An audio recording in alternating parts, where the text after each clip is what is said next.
Rebel English के YouTube channel को subscribe करें, बेल आइकॉन को प्रेस करें, वीडियो को लाइक एवं शेयर जरूर करें। Hello students, good morning. How are you? Are you fine? Okay.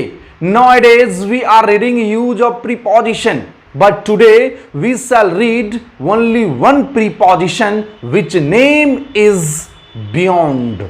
Okay. कहने की मतलब आज हम लोग एक प्रीपोजिशन पढ़ेंगे जिसका नाम क्या है? बियॉन्ड है। क्या नाम है? बियॉन्ड है। तो आप अपने कॉपी पर नोट करो, यूज ऑफ बियॉन्ड। मतलब बियॉन्ड का प्रयोग हम कब और कहां करेंगे ये हमें समझना है। आइए मित्र, उससे पहले बियॉन्ड का अगर हम हिंदी मीनिंग की बात करें तो बियॉन्ड के हिंदी मीनिंग होता है के बाहर और या से बाहर। जरा बताओ, बियॉन्ड का हिंदी क्या हुआ? के बाहर या से बाहर। ओके, लेकिन इस बियॉन्ड को पढ़ने से पहले हम चर्चा करना चाहेंगे इन के बारे में। किसके बारे में? इन, और दूसरा है इनटू। ओके मेरे प्यारे बच्चों, आप इन भी पढ़ चुके हो और इनटू भी पढ़ चुके हो, और इन और इनटू इस दोनों का हिंदी होता है में। इन और इनटू दोनों का हिंदी क्या होता है? में। आप पढ़े हो, जरा ये बताओ इन और इनटू का इस्तेमाल कब करेंगे? कहा जाता है कोई व्यक्ति या वस्तु किसी सीमा रेखा में पहले से प्रेजेंट हो तब हम इन लगाएंगे। सीमा रेखा में पहले से प्रेजेंट हो तो इन लगाएंगे। क्या लगाएंगे? इन लगाएंगे। अगर हम बात करें मैं क्लासरूम में हूं तो क्लासरूम का सीमा है ना, मैं सीमा के अंदर हूं ना, तो मैं क्लासरूम में हूं तो उसमें का इंग्लिश क्या होगा? इन होगा। क्यों? मैं क्लासरूम में हूं, सीमा के अंदर हूं। जब कोई व्यक्ति या वस्तु, चाहे वह गतिशील हो चाहे वह गतिहीन हो, सीमा के अंदर हो तो इन लगाएंगे। ओके, अगर हम बोलते हैं बच्चे मैदान में खेल रहे हैं, बच्चे मैदान में खेल रहे हैं, पहले बता मैदान का सीमा रेखा होगा ना, सीमा रेखा के अंदर बच्चे खेल रहे हैं ना, तो सीमा के अंदर है, बच्चे मैदान में खेल रहे हैं, सीमा के अंदर है, तो उसमें का इंग्लिश क्या होगा? इन होगा। तो कोई भी व्यक्ति या वस्तु चाहे गतिशील हो चाहे गतिहीन हो लेकिन सीमा के अंदर हो तो इन का इस्तेमाल करेंगे।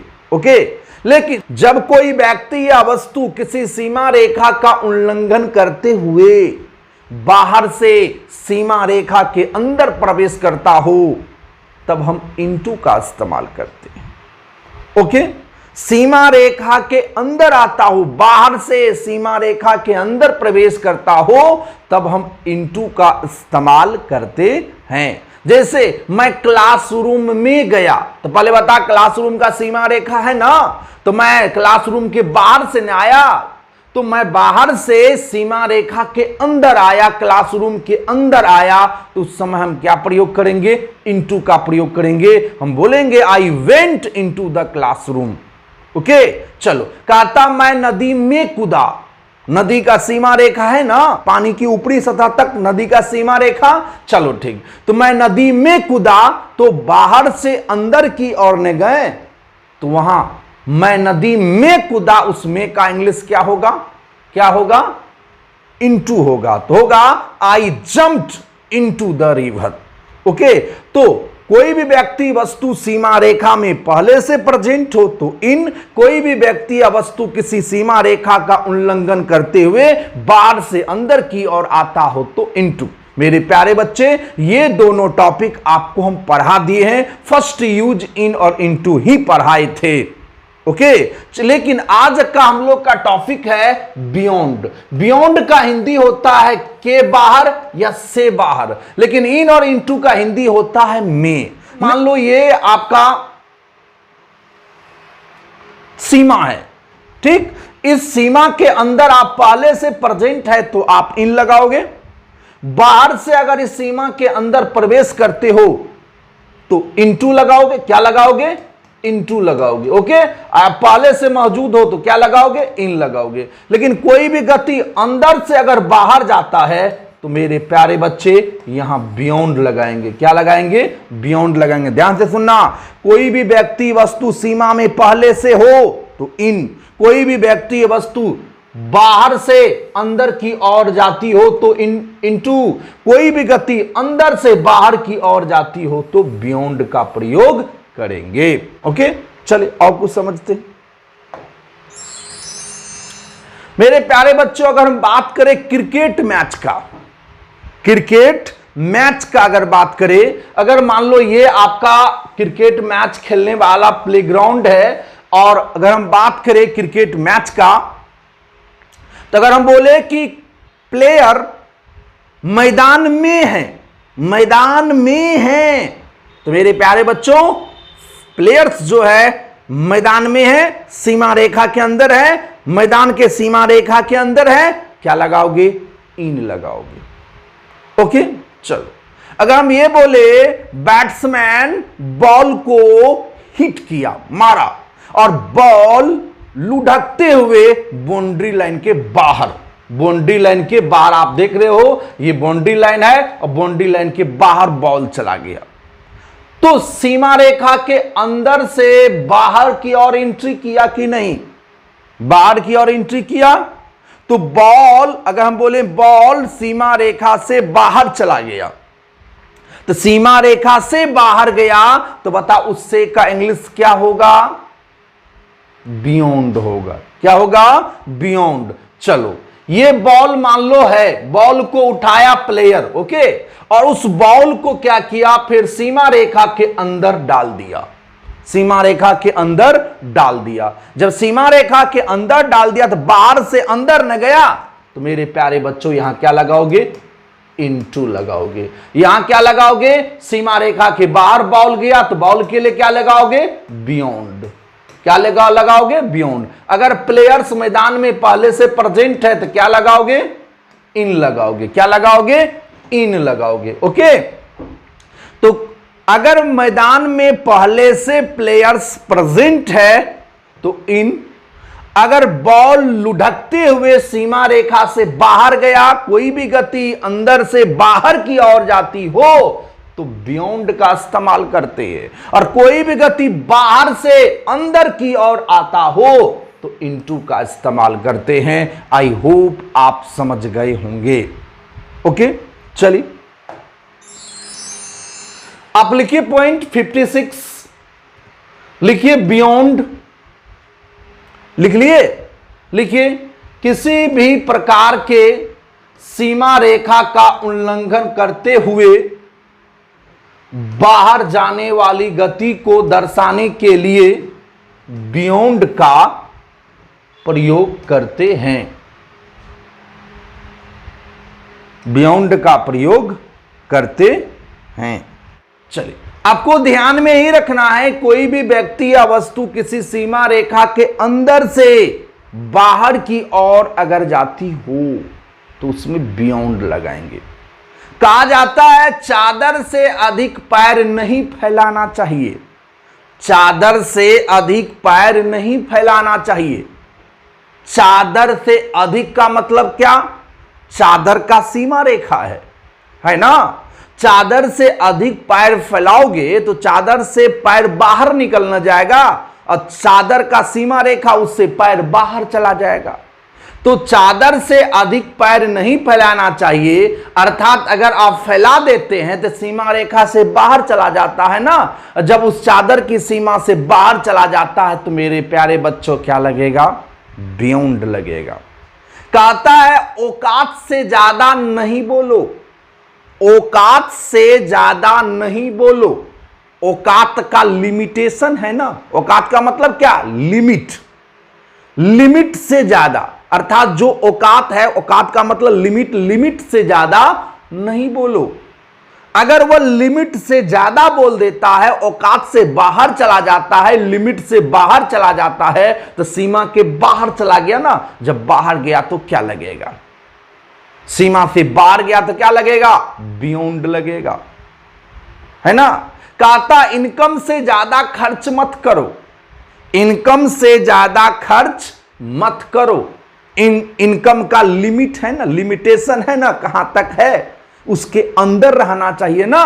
अगर इनकम से ज्यादा खर्च कर देगा, अगर वह पर मंथ अगर वह 20,000 कमाता है और वह 25,000 खर्च करता है, तो इनकम से ज्यादा कर रहा, लिमिट जो इनकम का लिमिटेशन उससे ज्यादा कर रहा था, सीमा से बाहर हो रहा है ना। जब बाहर होगा क्या लगेगा, क्या लगेगा, क्या लगेगा, बियॉन्ड लगेगा। मान लो एक पत्नी ने अपने पति को बोली मुझे ये चाहिए, मुझे वो चाहिए, मुझे इतना चाहिए, उतना चाहिए।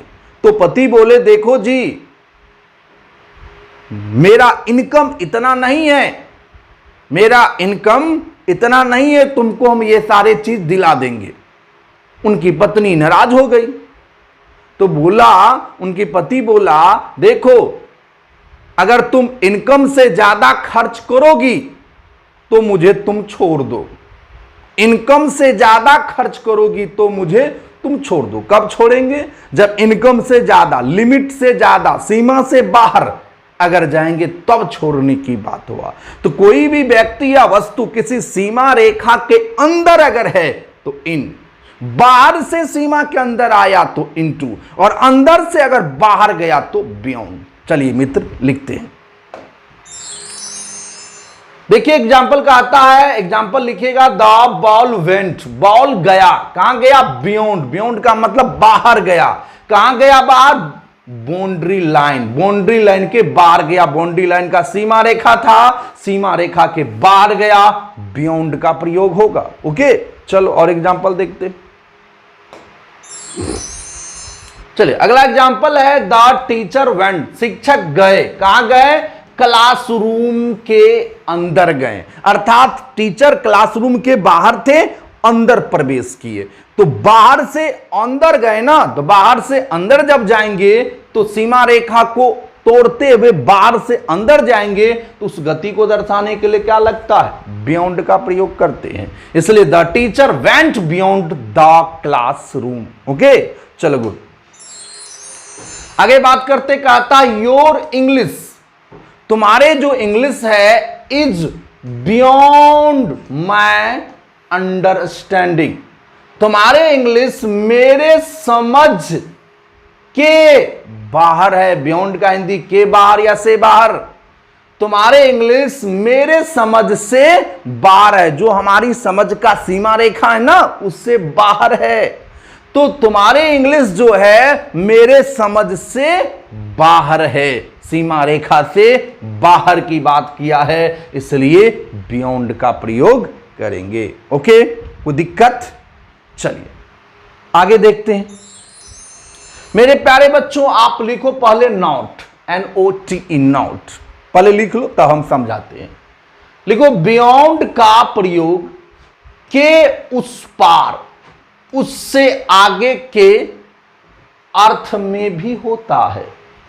बियॉन्ड का आप पहला यूज पढ़े, अभी हम दूसरा यूज पढ़ रहे हैं। बियॉन्ड का अर्थ हिंदी मीनिंग बात करें तो के उस पार या उससे आगे के अर्थ में भी होता है।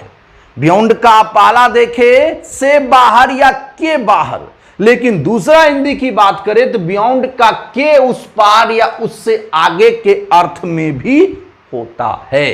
तो जरा ये बताओ बियॉन्ड का पहला हिंदी के बाहर से बाहर, बियॉन्ड का दूसरा हिंदी के उस पार, के उस पार या उससे आगे के अर्थ में भी होता है। चलिए इस बियॉन्ड को पंगा है किससे, तो बियॉन्ड को पंगा है एक्रोस से, क्योंकि बियॉन्ड भी दर्शाता है के उस पार और एक्रोस भी दर्शाता है के उस पार। मेरे प्यारे बच्चे आप पढ़े हैं एक्रोस, पढ़ाए हैं एक्रोस, ओवर थ्रू, एक छोर से दूसरे छोर तक, ऊपर ही ऊपर सतह को स्पर्श करते हुए जाए, एक्रोस का प्रयोग किए थे, याद है ना। एक्रोस की नोट में लिखाए थे एक्रोस का प्रयोग के उस पार के अर्थ में भी होता है। तो मेरे प्यारे बच्चों ध्यान देना, बियॉन्ड का भी प्रयोग के उस पार के अर्थ में होता है, एक्रोस का भी प्रयोग के उस पार के अर्थ में होता है।